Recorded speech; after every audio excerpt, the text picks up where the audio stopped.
नमस्कार स्वामी भक्तांनो, आजचा हा क्षण तुमच्या आयुष्यातील सामान्य क्षण नाही, ही केवळ एक ऐकण्यासारखी गोष्ट किंवा करमणूक नाही, तर साक्षात स्वामींनी तुमच्यासाठी पाठवलेला हा एक दुर्मिळ संकेत आहे। काळालाही ज्यांच्या समोर नतमस्तक व्हावे लागते असे भैरव बाबा काळाचे स्वामी मानले जातात। म्हणूनच भैरव उपासनेचा पवित्र दिवस काल आणि अष्टमी यांच्या संगमातून कालाष्टमी म्हणून ओळखला जातो। या दिवशी केवळ काळच थांबत नाही, तर भक्ताच्या जीवनातील भीती, अडथळे आणि संकटांवरही स्वामी समर्थांच्या कृपेने नियंत्रण मिळते। स्वामी समर्थांच्या चरणी शरण गेलेला भक्त जाणतो की काळ कोणाचाही असो, पण स्वामींच्या आशीर्वादात तो भक्ताचा असतो। कालाष्टमी हा असा दिव्य क्षण आहे जिथे भैरव बाबांची शक्ती आणि स्वामी समर्थांची कृपा एकरूप होऊन भक्ताला संरक्षण आणि स्थैर्य प्रदान करते। कालाष्टमीचा हा पवित्र दिवस भक्ताला एक गूढ पण आश्वासक संदेश देतो। काळाच्या प्रवाहात अडकलेला माणूस जेव्हा थकून जातो, तेव्हा भैरव बाबांचे स्मरण आणि स्वामी समर्थांची कृपा त्याला नवी ताकद देतात। भैरव बाबा काळाचे स्वामी असल्याने काळाने दिलेले दुःखही त्यांच्या इच्छेनेच हलके होते। स्वामी समर्थ म्हणतात, जे घडते ते माझ्या इच्छेनेच घडते, घाबरू नकोस। हीच भावना कालाष्टमीच्या दिवशी भक्ताच्या मनात खोलवर रुजते। या दिवशी घेतलेला एक संकल्प, उच्चारलेले एक नामस्मरण आणि स्वामींच्या चरणी अर्पण केलेली एक श्रद्धा, हे सर्व मिळून काळाची दिशा बदलू शकतात।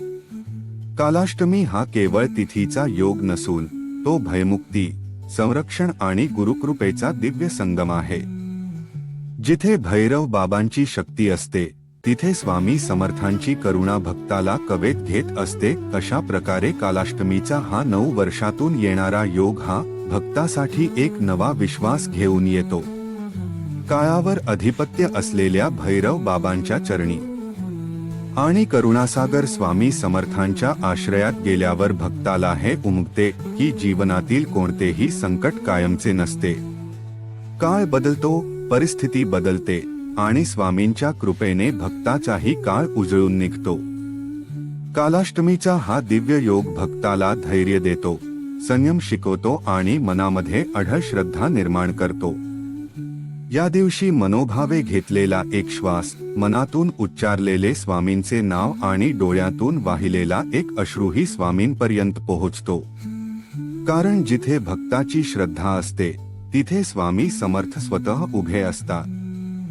म्हणूनच कालाष्टमी हा केवळ उपासनेचा दिवस नसून तो भक्त आणि गुरुकृपा यांच्यातील अमर नात्याचा उत्सव आहे। हिंदू धर्मात काही तिथी अशा आहे ज्या केवळ धार्मिक विधीपुरत्या मर्यादित नसून भक्ताच्या जीवनात आमूलाग्र परिवर्तन घडवून आणतात। त्यापैकीच एक अत्यंत प्रभावी आणि आध्यात्मिक शक्तीने भरलेला दिवस म्हणजे कालाष्टमी। या दिवशी काळाचे स्वामी असलेल्या भैरव बाबांची पूजा केली जाते। स्वामी समर्थांच्या कृपेसोबत ही उपासना केल्यास भक्ताच्या जीवनातील भीती, संकटे आणि नकारात्मक शक्ती हळूहळू दूर होऊ लागतात, असा अनेक भक्तांचा अनुभव आहे। मानवी मन हे अत्यंत संवेदनशील असते। सततची चिंता, अपयशाची भीती, अज्ञात संकटांचे सावट आणि नकारात्मक विचार यांमुळे मन अशांत होते। अशा वेळी कालाष्टमीच्या दिवशी मनोभावे पूजा केल्यास अंतःकरणाला शांती लाभते। स्वामी समर्थांचे नामस्मरण आणि भैरव बाबांचे ध्यान मनाला स्थैर्य देते। भिवू नकोस, मी तुझ्या पाठीशी आहे हा स्वामींचा आश्वासक संदेश भक्ताच्या मनात ठामपणे रुजतो। संकटे ही जीवनाचा अविभाज्य भाग आहे, पण त्यांचा सामना करण्याची ताकद सर्वांकडे नसते। कालाष्टमीच्या दिवशी केलेली पूजा भक्ताला अंतर्मनातून बळ देते। संकटे त्वरित नाहीशी झाली नाही, तरी त्यांची तीव्रता कमी होते। योग्य मार्ग सुचतो, निर्णय घेण्याची क्षमता वाढते आणि अडथळे पार करण्याचे धैर्य प्राप्त होते। स्वामी समर्थांच्या कृपेने भक्त एकटेपणातून बाहेर येतो आणि जीवनाकडे सकारात्मक दृष्टिकोनाने पाहू लागतो। नकारात्मक शक्ती म्हणजे केवळ बाह्य दोष नसून मनातील नकारात्मक भावना, भीती आणि शंका याही त्याचाच भाग असतात. कालाष्टमीच्या दिवशी केली जाणारी पूजा मनातील अंधार दूर करते. जिथे श्रद्धा असते तिथे नकारात्मकता टिकू शकत नाही. स्वामी समर्थ आणि भैरव बाबांची संयुक्त कृपा भक्ताच्या जीवनाभोवती संरक्षणाचे कवच निर्माण करते. ती अंतर्मनाची शुद्धी घडवणारी साधना आहे. जेव्हा भक्त श्रद्धेने दिवा लावतो, नामस्मरण करतो आणि स्वामी समर्थांच्या चरणी आपले दुःख अर्पण करतो, तेव्हा त्याच्या मनातील भीती हळूहळू विरघळू लागते. स्वामींची कृपा माणसाला हे शिकवते की संकटे आली तरी ती आपल्याला मोडण्यासाठी नसून मजबूत करण्यासाठी असतात. या दिवशी उपासना केल्याने मन स्थिर होते आणि विचारांना योग्य दिशा मिळते. नकारात्मक शक्तींचा प्रभाव बहुतेक वेळा मनाच्या दुर्बलतेतून वाढतो. स्वामी समर्थांची भक्ती ही दुर्बलता दूर करते. जिथे स्वामींचे नाम असते तिथे अंधार टिकू शकत नाही. त्यामुळे भीती, वाईट स्वप्ने, अस्वस्थता आणि अकारण येणारी चिंता कमी होते. कालाष्टमीची पूजा भक्ताला आत्मविश्वास देते. संकट कितीही मोठे असले तरी स्वामी आहेत ही भावना मनात दृढ झाली की परिस्थितीशी लढण्याचे बळ मिळते. अनेकदा अडलेली कामे मार्गी लागतात, योग्य व्यक्तीची मदत मिळते आणि नशीब साथ देऊ लागते. हे सर्व स्वामी समर्थांच्या कृपेचेच संकेत मानले जातात. अशा प्रकारे कालाष्टमीच्या दिवशी मनोभावे केलेली पूजा भक्ताच्या जीवनाभोवती एक अदृश्य संरक्षण कवच निर्माण करते. भीती दूर होते, संकटांची धार बोथट होते आणि नकारात्मक शक्तींचा प्रभाव नाहीसा होतो. म्हणूनच प्रत्येक श्रद्धावान भक्तासाठी हा दिवस आशा, धैर्य आणि गुरुकृपेचा दिव्य अनुभव ठरतो. अखेरीस कालाष्टमीचा हा पवित्र दिवस भक्ताला एक महत्त्वाचा संदेश देऊन जातो. संकटांपेक्षा श्रद्धा मोठी असते. जेव्हा भक्त पूर्ण विश्वासाने स्वामी समर्थांच्या चरणी शरण जातो, तेव्हा त्याचे मन हलके होते आणि जीवनाकडे पाहण्याची दृष्टी बदलते. भीती असते पण ती मनावर अधिराज्य गाजवत नाही. संकटे असतात पण ती भक्ताला तोडत नाही. या दिवशी केलेली पूजा भक्ताला संयम, धैर्य आणि सकारात्मकता प्रदान करते. नकारात्मक शक्तींचा प्रभाव कमी होण्यामागे स्वामींची कृपा जितकी असते तितकीच भक्ताची श्रद्धाही असते. स्वामी समर्थांच्या कृपेने मनातील अंधार दूर होतो आणि आशेचा प्रकाश प्रकट होतो. जीवनात येणारे प्रत्येक आव्हान स्वामींच्या इच्छेनेच येते आणि त्यांच्या आशीर्वादानेच दूर होते. ही भावना भक्ताच्या अंतःकरणात दृढ होते. म्हणूनच कालाष्टमी ही केवळ एक धार्मिक तिथी नसून ती आत्मबल वाढवणारी साधना आहे. या दिवशी स्वामी समर्थांचे नामस्मरण, प्रार्थना आणि सेवा केल्यास भीती नाहीशी होते, संकटे हलकी वाटू लागतात आणि नकारात्मक शक्तींपासून संरक्षण मिळते. शेवटी भक्त शांतपणे एवढेच म्हणतो, स्वामी समर्थ आहेत म्हणून जीवनात कोणत्याही अडचणीची भीती नाही. मानवी जीवनात प्रत्येक जण वेगवेगळ्या संकटांना सामोरे जात असतो. कोणाच्या आयुष्यात सतत अडथळे येतात, कोणाला अकारण भीती आणि चिंता सतावत असते, तर कोणाची कामे प्रयत्न करूनही अडकून राहतात. अशा वेळी भक्ताला आधार देणारा आणि मार्ग दाखवणारा दिवस म्हणजे कालाष्टमी. भैरव बाबा हे काळाचे स्वामी मानले जातात आणि स्वामी समर्थांच्या कृपेने त्यांची उपासना भक्ताच्या जीवनात विशेष फलदायी ठरते. ज्यांच्या जीवनात सतत अडथळे येतात त्यांच्यासाठी कालाष्टमी हा आशेचा किरण आहे. कितीही प्रयत्न केले तरी कामे पूर्ण होत नाहीत, यश दूरच राहते. अशा वेळी मन खचते. कालाष्टमीच्या दिवशी श्रद्धेने पूजा व नामस्मरण केल्यास मन स्थिर होते आणि योग्य मार्ग सुचू लागतो. स्वामी समर्थांच्या कृपेने अडथळ्यांची तीव्रता कमी होते आणि परिस्थिती हळूहळू बदलू लागते. भीती, चिंता आणि वाईट स्वप्ने यांचा त्रास अनेकांना भेडसावतो. अशा लोकांसाठी कालाष्टमीची उपासना विशेष लाभदायक मानली जाते. भैरव बाबा हे रक्षक देवता असल्याने त्यांच्या पूजेमुळे मनातील भय दूर होते. स्वामी समर्थांचे नामस्मरण मनाला शांतता देते आणि झोपेतील अस्वस्थता कमी होते. भिवू नकोस, मी तुझ्या पाठीशी आहे हा स्वामींचा आश्वासक शब्द भक्ताच्या मनात धैर्य निर्माण करतो. ज्यांची कामे अडकलेली असतात, निर्णय होत नाहीत किंवा योग्य संधी मिळत नाही, त्यांच्यासाठी कालाष्टमीचा दिवस विशेष फलदायी ठरतो. या दिवशी मनोभावे प्रार्थना केल्याने बुद्धीला स्पष्टता मिळते. योग्य वेळी योग्य व्यक्तीची मदत मिळते आणि अडकलेली कामे मार्गी लागण्यास सुरुवात होते.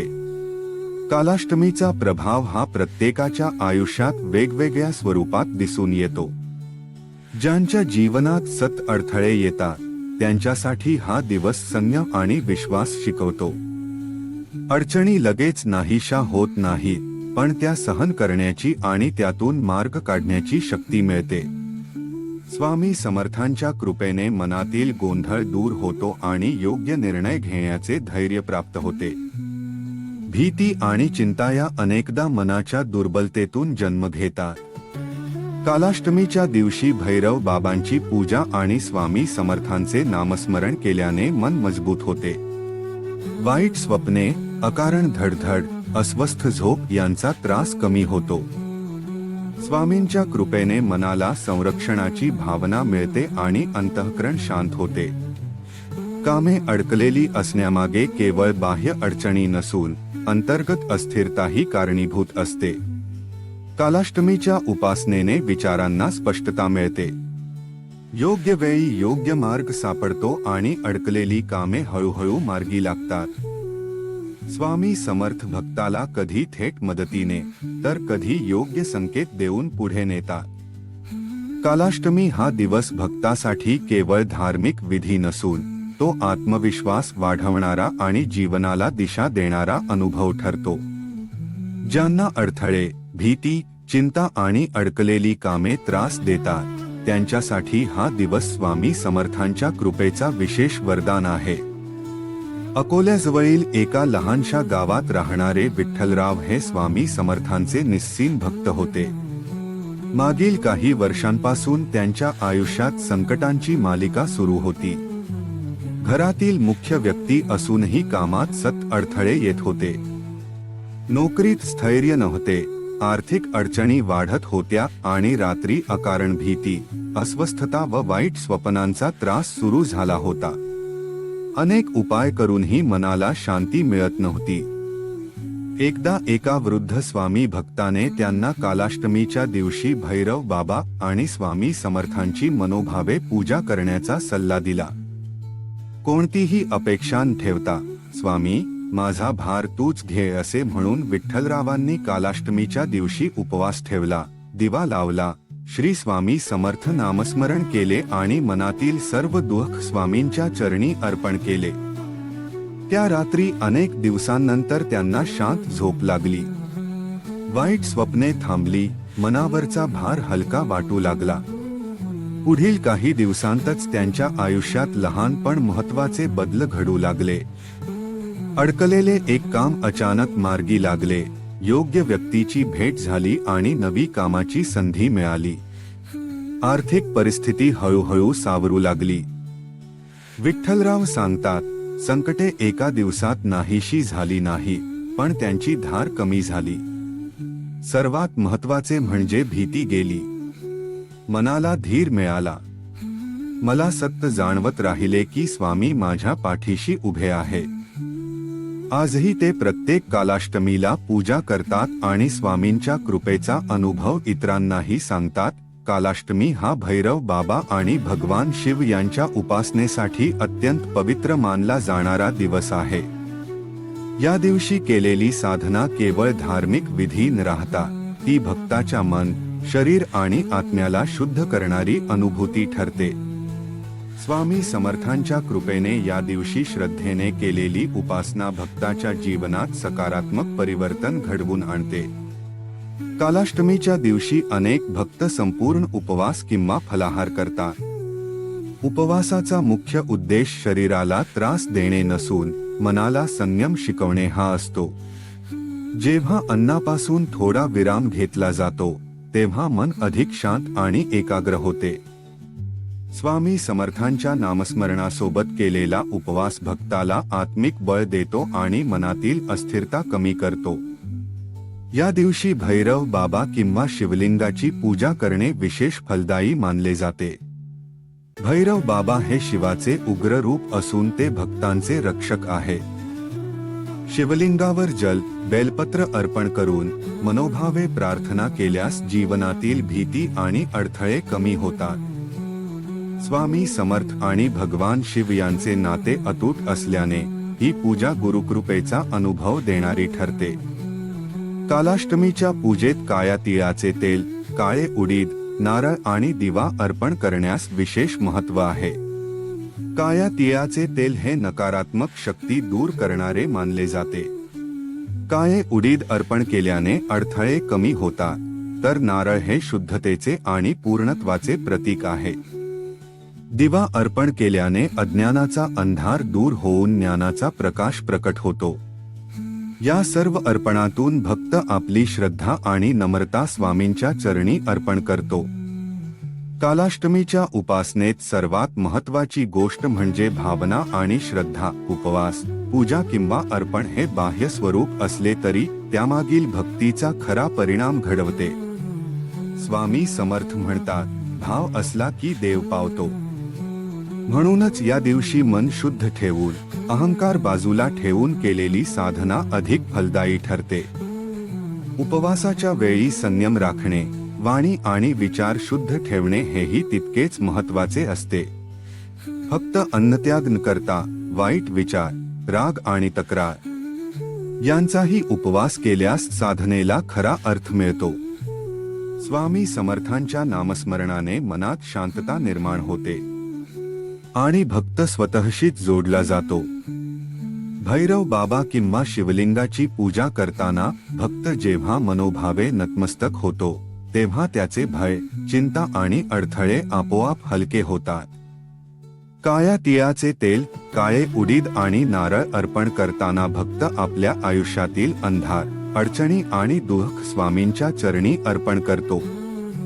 दिव्याच्या प्रकाशात त्याला नव्या आशेचा मार्ग दिसू लागतो. आता आपण साक्षात स्वामी समर्थ महाराजांना आणि भैरव बाबांना प्रसन्न करण्यासाठी आणि त्यांचे वास्तव्य तुमच्या घरात कायम करण्यासाठी त्या दिव्य मंत्राचा गजर करणार आहोत. माझी तुला एच कळकळीची विनंती आहे, हा जप अर्धवट सोडू नकोस. शेवटच्या क्षणापर्यंत हा आवाज तुझ्या घरात आणि मनात घुमू दे, कारण हा केवळ आवाज नाही, तर तुझी संकटे दूर करणारा महायोग आहे. जेव्हा हे नाम तुझ्या कानावर पडेल तेव्हा तुझ्या शरीरातील प्रत्येक पेशी शुद्ध होईल. चला तर मग डोळे मिटून हात जोडून आणि पूर्ण श्रद्धेने एकरूप होऊया त्या महामंत्राशी.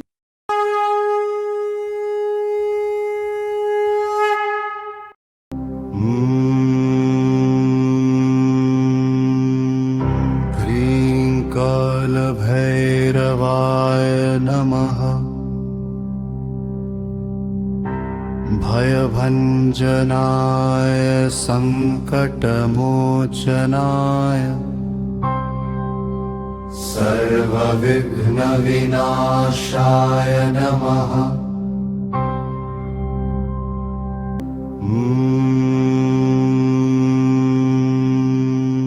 ह्रीं कालभैरवाय नमः. भयभञ्जनाय सङ्कटमोचनाय सर्वविघ्नविनाशाय नमः.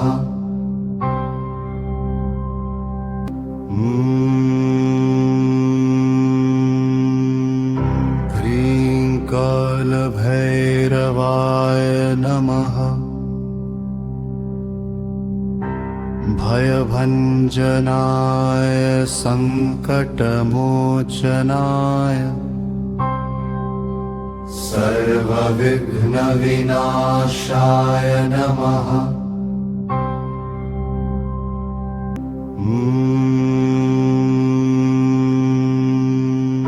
ह्रीं कालभैरवाय नमः.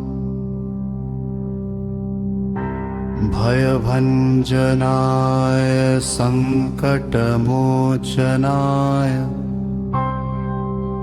सर्वविघ्नविनाशाय नमः।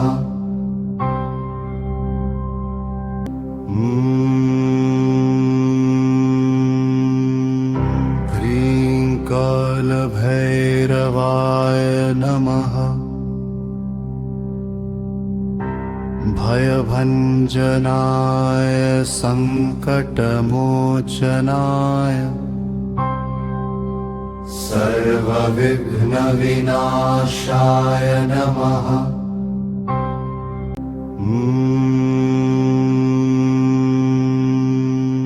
ह्रीं कालभैरवाय नमः। भयभञ्जनाय सङ्कटमोचनाय सर्वविघ्नविनाशाय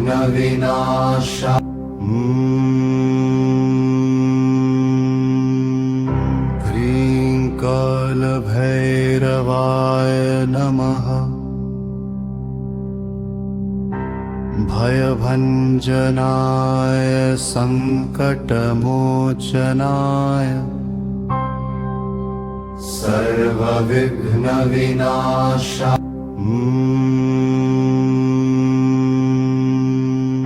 ह्रीं कालभैरवाय नमः। भयभञ्जनाय सङ्कटमोचनाय सर्वविघ्नविनाशाय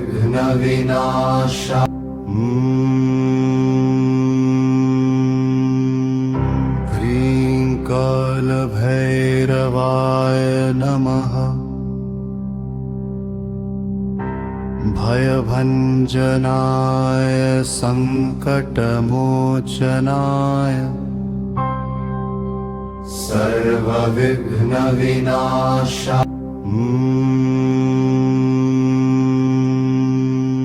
ह्रीं कालभैरवाय नमः। भयभञ्जनाय सङ्कटमोचनाय सर्वविघ्नविनाशाय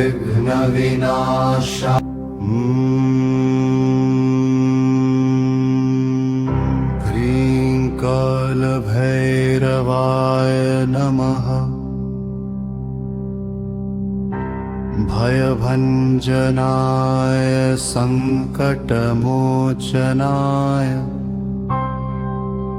सर्वविघ्नविनाशाय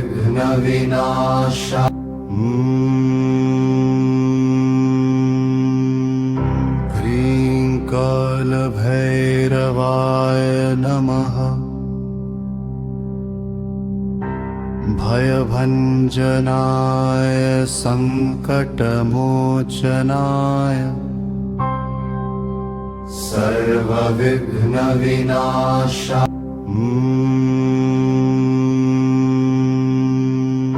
ह्रीं कालभैरवाय नमः। भयभञ्जनाय सङ्कटमोचनाय सर्वविघ्नविनाशाय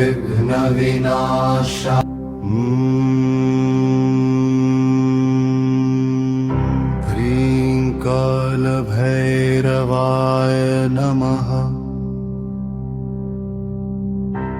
भयभञ्जनाय सङ्कटमोचनाय सर्वविघ्नविनाशाय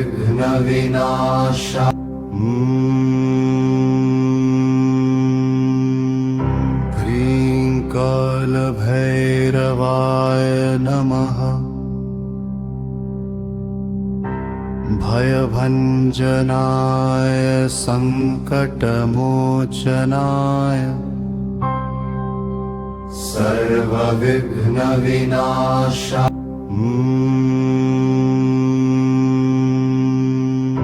ह्रीं कालभैरवाय नमः। भयभञ्जनाय भयभञ्जनाय सङ्कटमोचनाय सर्वविघ्नविनाशाय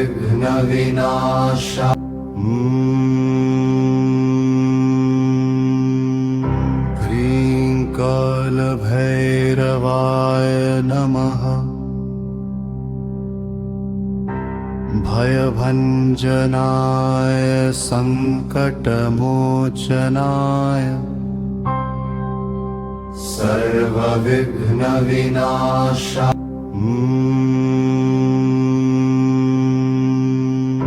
ह्रीं कालभैरवाय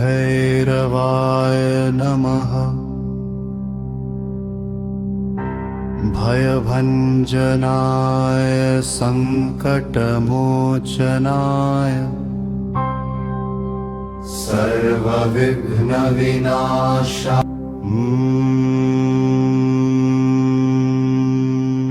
ह्रीं कालभैरवाय नमः। भयभञ्जनाय सङ्कटमोचनाय सर्वविघ्नविनाशाय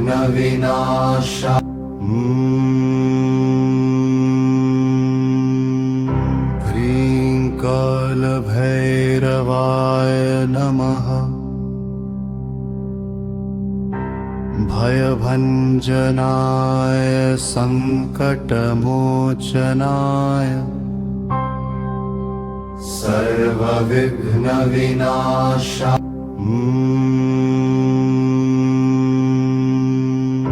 ह्रीं कालभैरवाय नमः। भयभञ्जनाय सङ्कटमोचनाय सर्वविघ्नविनाशाय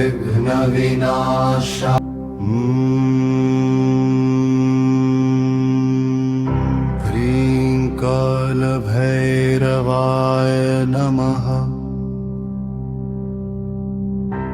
भयभञ्जनाय सङ्कटमोचनाय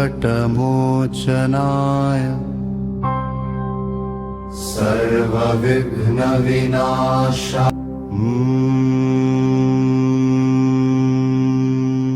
ह्रीं कालभैरवाय नमः। भयभञ्जनाय सङ्कटमोचनाय सर्वविघ्नविनाशाय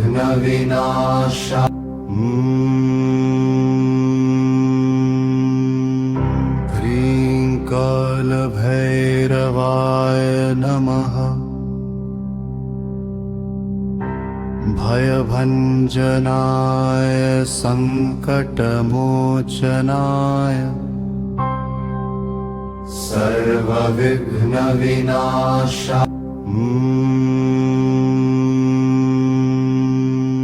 ह्रीं कालभैरवाय नमः। भयभञ्जनाय सङ्कटमोचनाय सर्वविघ्नविनाशाय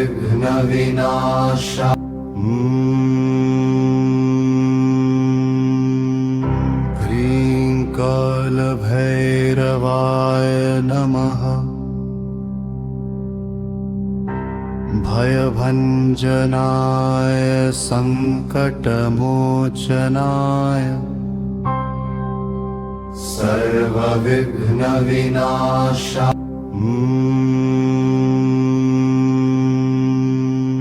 ह्रीं कालभैरवाय नमः। भयभञ्जनाय सङ्कटमोचनाय सर्वविघ्नविनाशाय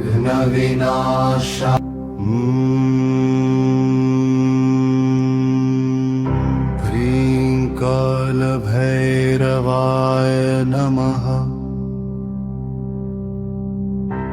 भयभञ्जनाय सङ्कटमोचनाय सर्वविघ्नविनाशाय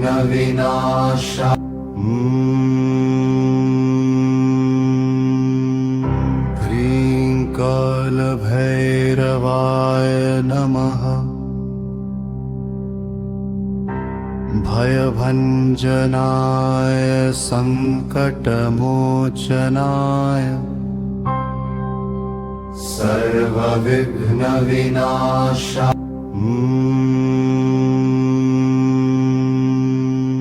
ह्रीं कालभैरवाय नमः। भयभञ्जनाय सङ्कटमोचनाय सर्वविघ्नविनाशाय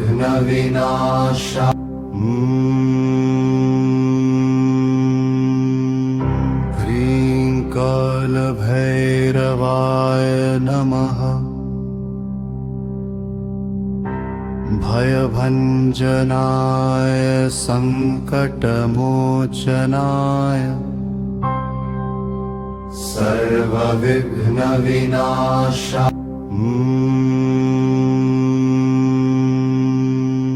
ह्रीं कालभैरवाय नमः।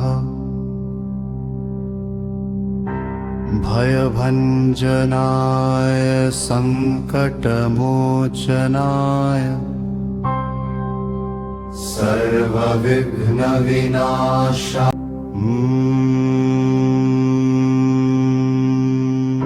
ह्रीं कालभैरवाय नमः। भयभञ्जनाय सङ्कटमोचनाय सर्वविघ्नविनाशाय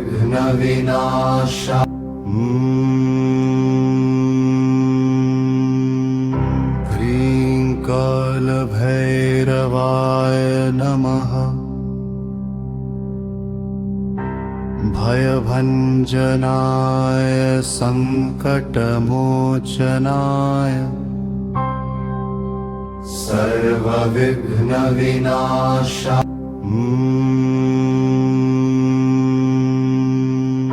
ह्रीं कालभैरवाय नमः। भयभञ्जनाय सङ्कटमोचनाय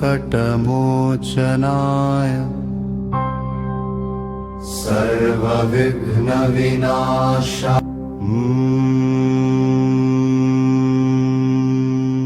ह्रीं कालभैरवाय नमः। भयभञ्जनाय सङ्कटमोचनाय सर्वविघ्नविनाशाय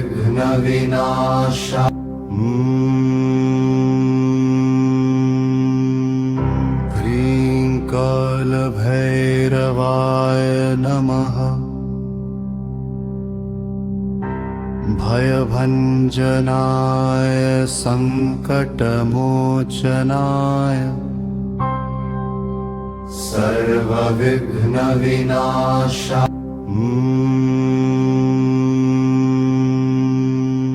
ह्रीं कालभैरवाय नमः। भयभञ्जनाय सङ्कटमोचनाय सर्वविघ्नविनाशाय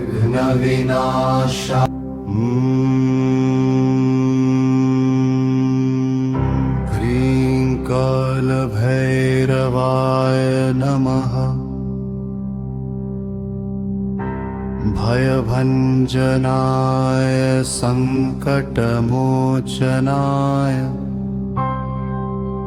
सर्वविघ्नविनाशाय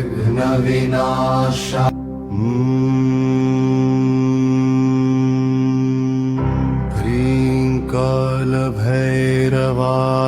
नमः। भयभञ्जनाय सङ्कटमोचनाय सर्वविघ्नविनाशाय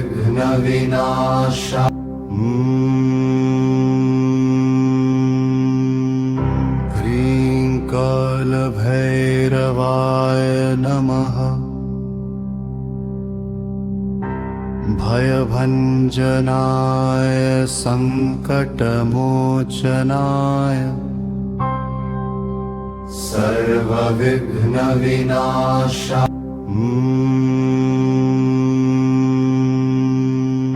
ह्रीं कालभैरवाय नमः। भयभञ्जनाय सङ्कटमोचनाय सर्वविघ्नविनाशाय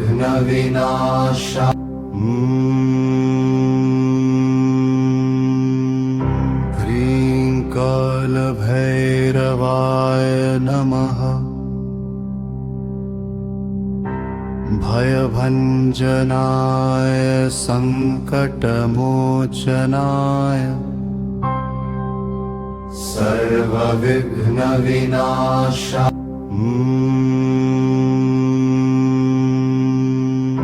ह्रीं कालभैरवाय नमः।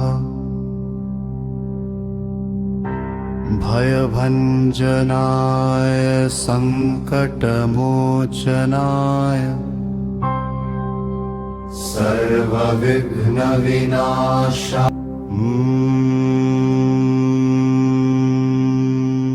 ह्रीं कालभैरवाय नमः। भयभञ्जनाय सङ्कटमोचनाय सर्वविघ्नविनाशाय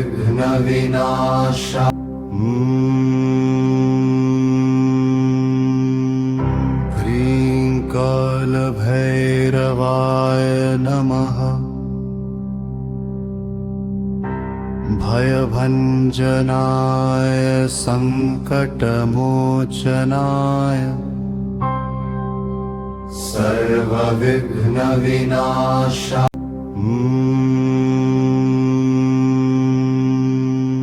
ह्रीं कालभैरवाय नमः।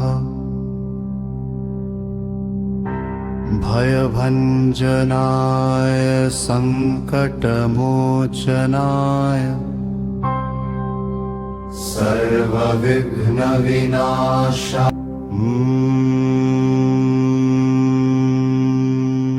ह्रीं कालभैरवाय नमः। भयभञ्जनाय सङ्कटमोचनाय सर्वविघ्नविनाशाय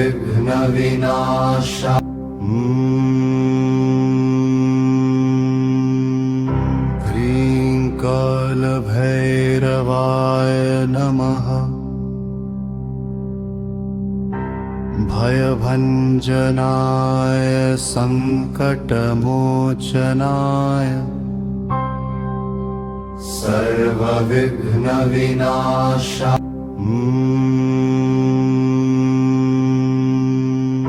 ह्रीं कालभैरवाय नमः।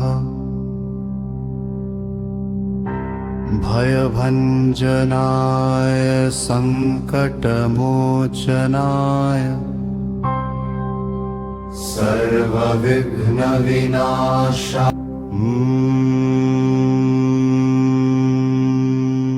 ह्रीं कालभैरवाय नमः। भयभञ्जनाय सङ्कटमोचनाय सर्वविघ्नविनाशाय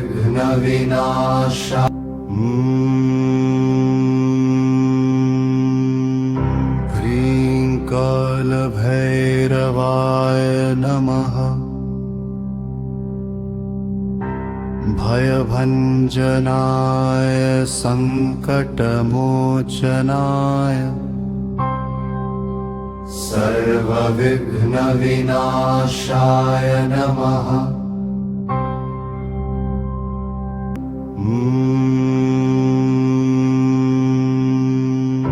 ह्रीं कालभैरवाय नमः भयभञ्जनाय सङ्कटमोचनाय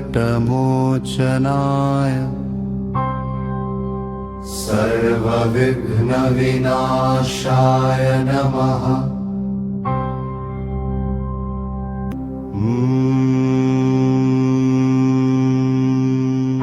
ह्रीं कालभैरवाय नमः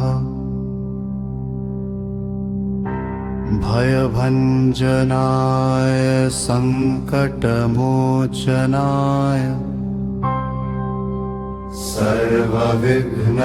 सर्वविघ्नविनाशाय नमः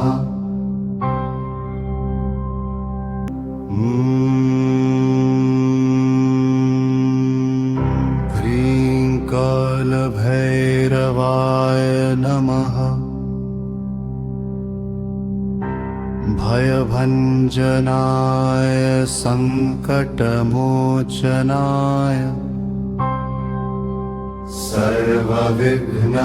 सर्वविघ्नविनाशाय नमः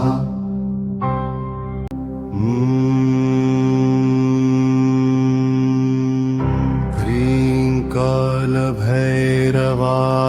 नमः भयभञ्जनाय सङ्कटमोचनाय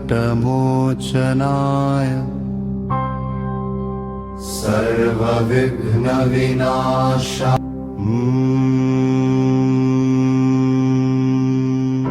ह्रीं कालभैरवाय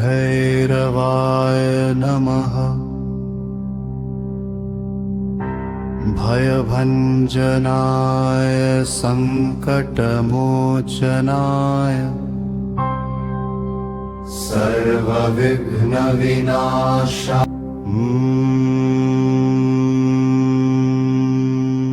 ह्रीं कालभैरवाय नमः भयभञ्जनाय सङ्कटमोचनाय सर्वविघ्नविनाशाय ह्रीं कालभैरवाय नमः भयभञ्जनाय सङ्कटमोचनाय सर्वविघ्नविनाशाय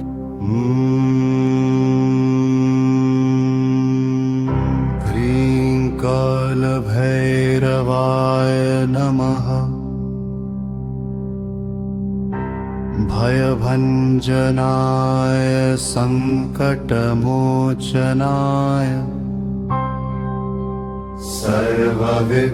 सर्वविघ्नविनाशाय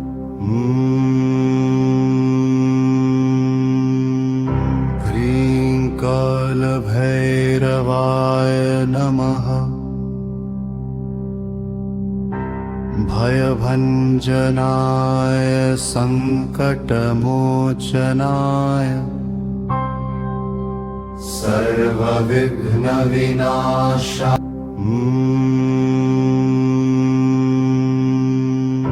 ह्रीं कालभैरवाय नमः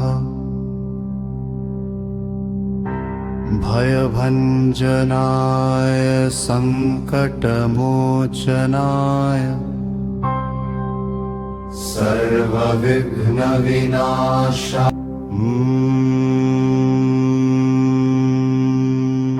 ह्रीं कालभैरवाय नमः भयभञ्जनाय सङ्कटमोचनाय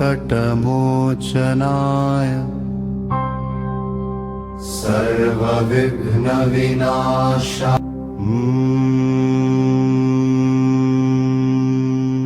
ह्रीं कालभैरवाय नमः भयभञ्जनाय सङ्कटमोचनाय सर्वविघ्नविनाशाय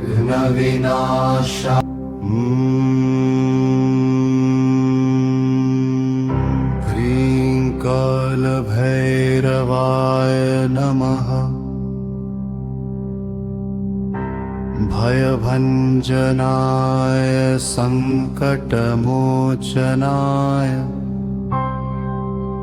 सर्वविघ्नविनाशाय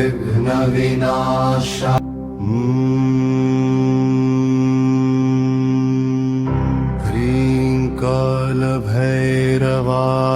नमः। भयभञ्जनाय सङ्कटमोचनाय सर्वविघ्नविनाशाय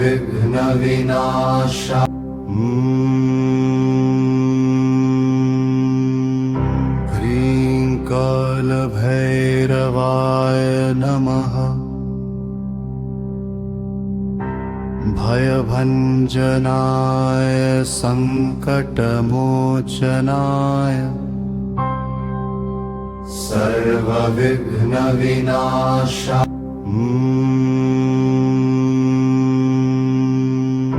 ह्रीं कालभैरवाय नमः। भयभञ्जनाय सङ्कटमोचनाय सर्वविघ्नविनाशाय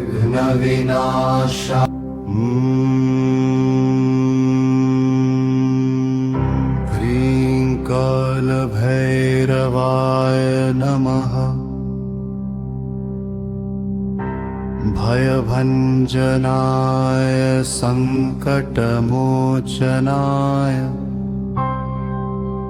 सर्वविघ्नविनाशाय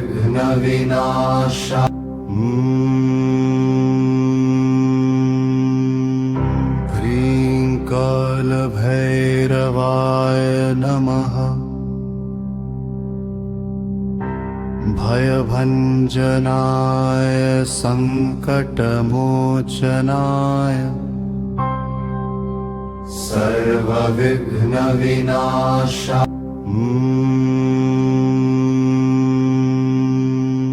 ह्रीं कालभैरवाय नमः।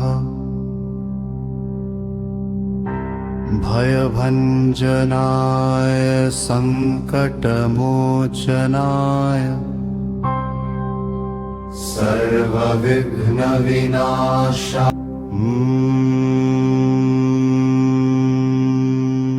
ह्रीं कालभैरवाय नमः।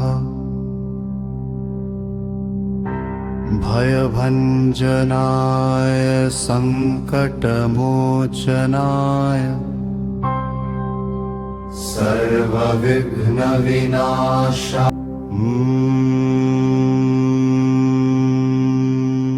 ह्रीं कालभैरवाय नमः।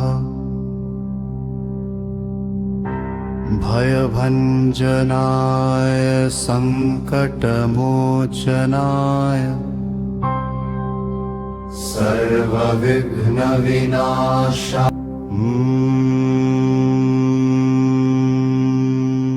ह्रीं कालभैरवाय नमः।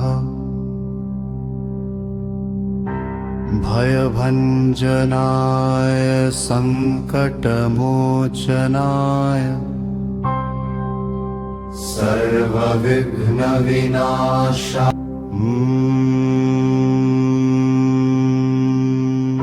ह्रीं कालभैरवाय नमः। भयभञ्जनाय सङ्कटमोचनाय सर्वविघ्नविनाशाय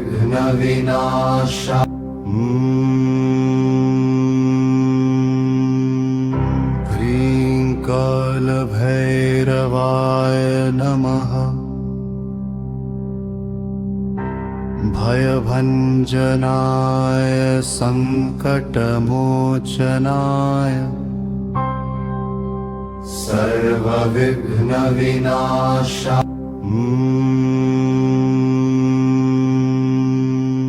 ह्रीं कालभैरवाय नमः। भयभञ्जनाय सङ्कटमोचनाय सर्वविघ्नविनाशाय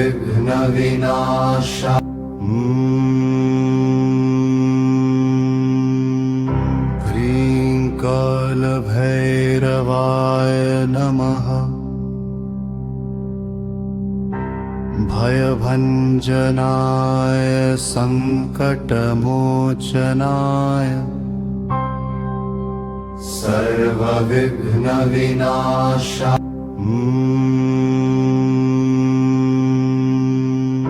ह्रीं कालभैरवाय नमः। भयभञ्जनाय सङ्कटमोचनाय सर्वविघ्नविनाशाय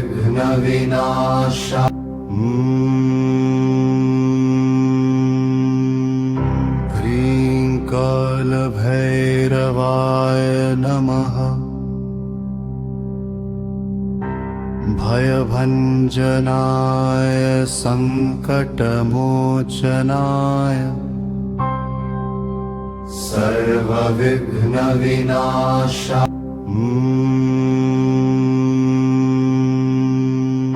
ह्रीं कालभैरवाय नमः।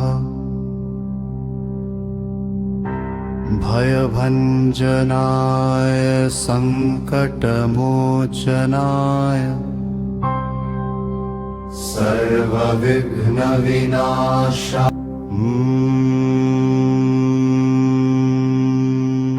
ह्रीं कालभैरवाय नमः। भयभञ्जनाय सङ्कटमोचनाय सर्वविघ्नविनाशाय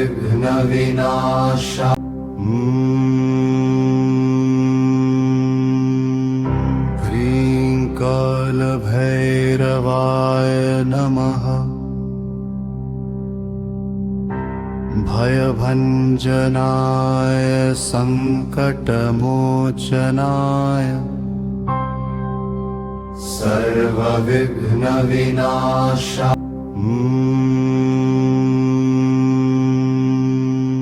ह्रीं कालभैरवाय नमः। भयभञ्जनाय सङ्कटमोचनाय सर्वविघ्नविनाशाय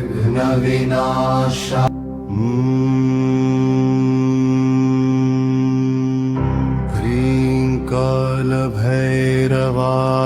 नमः। भयभञ्जनाय सङ्कटमोचनाय सर्वविघ्नविनाशाय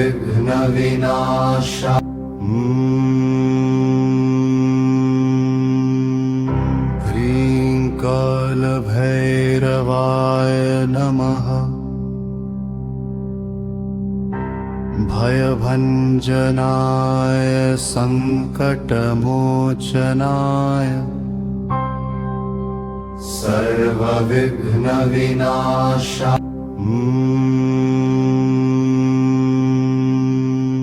ह्रीं कालभैरवाय नमः।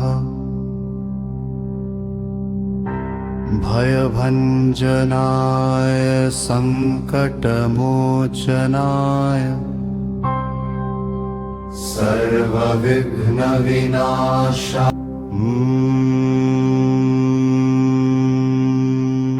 ह्रीं कालभैरवाय नमः। भयभञ्जनाय सङ्कटमोचनाय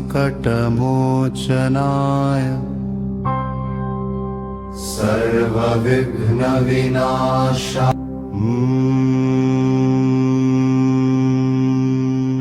ह्रीं कालभैरवाय नमः। भयभञ्जनाय सङ्कटमोचनाय सर्वविघ्नविनाशा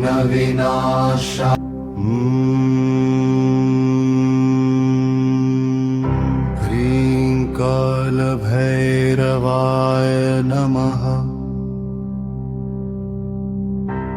भयभञ्जनाय सङ्कटमोचनाय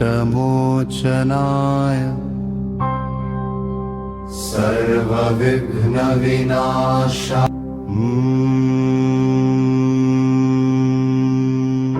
ह्रीं कालभैरवाय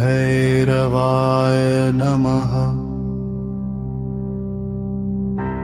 भयभञ्जनाय सङ्कटमोचनाय सर्वविघ्नविनाशा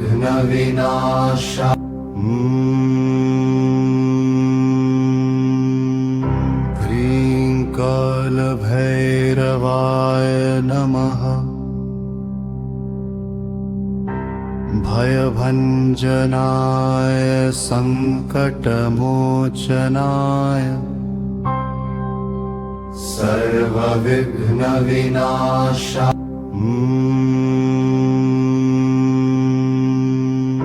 ह्रीं कालभैरवाय नमः। भयभञ्जनाय सङ्कटमोचनाय सर्वविघ्नविनाशा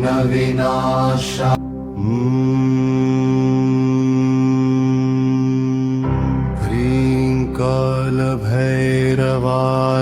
नमः।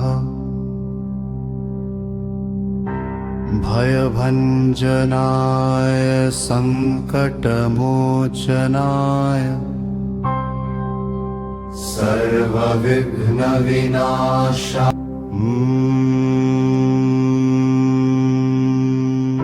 ह्रीं कालभैरवाय नमः। भयभञ्जनाय सङ्कटमोचनाय सर्वविघ्नविनाशा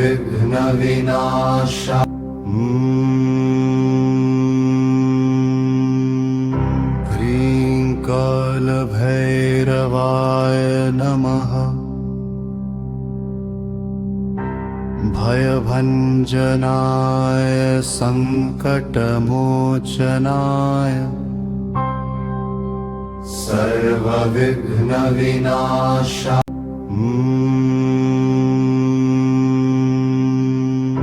ह्रीं कालभैरवाय नमः।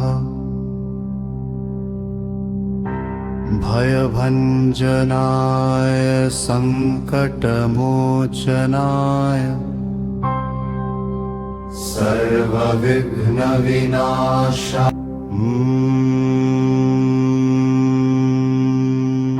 ह्रीं कालभैरवाय नमः। भयभञ्जनाय सङ्कटमोचनाय सर्वविघ्नविनाशा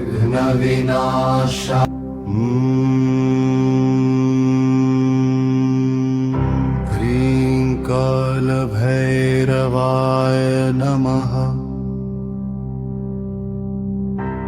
भयभञ्जनाय सङ्कटमोचनाय सर्वविघ्नविनाशा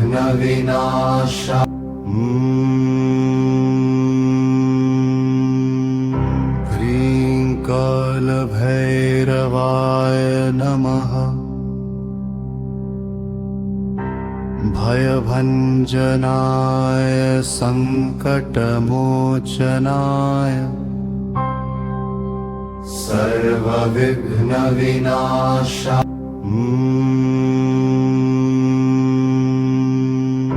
ह्रीं कालभैरवाय नमः।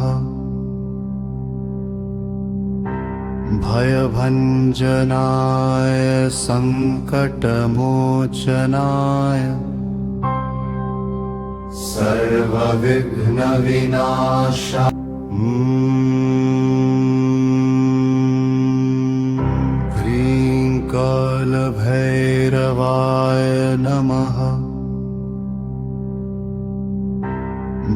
भयभञ्जनाय सङ्कटमोचनाय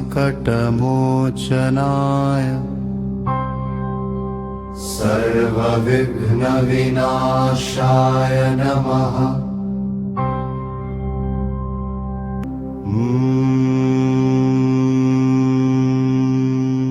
ह्रीं कालभैरवाय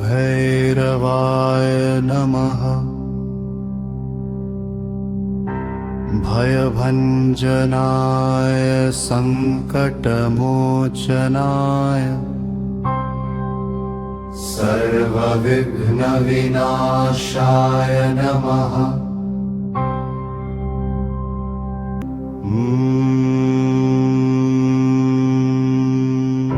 ह्रीं कालभैरवाय नमः।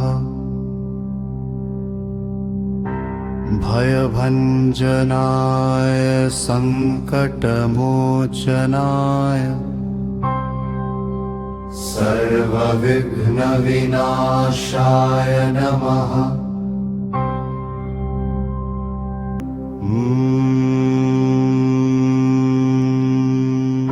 ह्रीं कालभैरवाय नमः।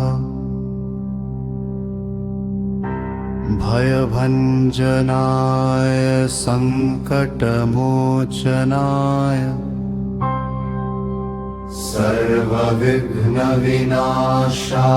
नमः।